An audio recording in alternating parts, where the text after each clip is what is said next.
Die lofprysing is dat die Here vir ons goed is. Dat die Here die een is wat vir ons sorg en dit vir ons gee wat ons nodig het. In Psalm 36 vers 9 lees ons van strome van goedheid wat uit die Vader se huis vir ons vloei. Strome van goedheid wat die Here vir ons wil gee. In ons lewens getuig ons dat die Here die een is wat vir ons sorg. Ons sê dit vir mekaar. Ons bely dit hardop saam dat ons lewe uit ons Skepper se hand, wat vir ons genade gee vir die dag, wat vir ons asem gee vir die dag, wat vir ons soveel gee om ons dag deur te dring. Die Here wat vir ons goed is en wat vir ons gee wat ons nodig het. Dit wat reg is. Daardie goedheid wat uit sy huis uitvloei na ons toe.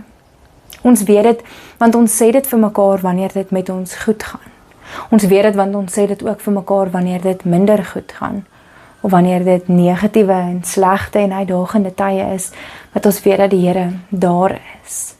Ons lofprysing vanoggend, ons alle eer aan die Here, omdat hy vir ons gee wat goed is, omdat hy die een is wat vir ons sorg. Mag ons saam met hierdie psalm getuig, dat die Here vir ons goedheid gee, dat die Here die een is wat vir ons sorg, dat ons vandag lewe, omdat ons leef uit daardie stroom van goedheid, wat van sy huis af vloei na ons toe, en vloei die wêreld in.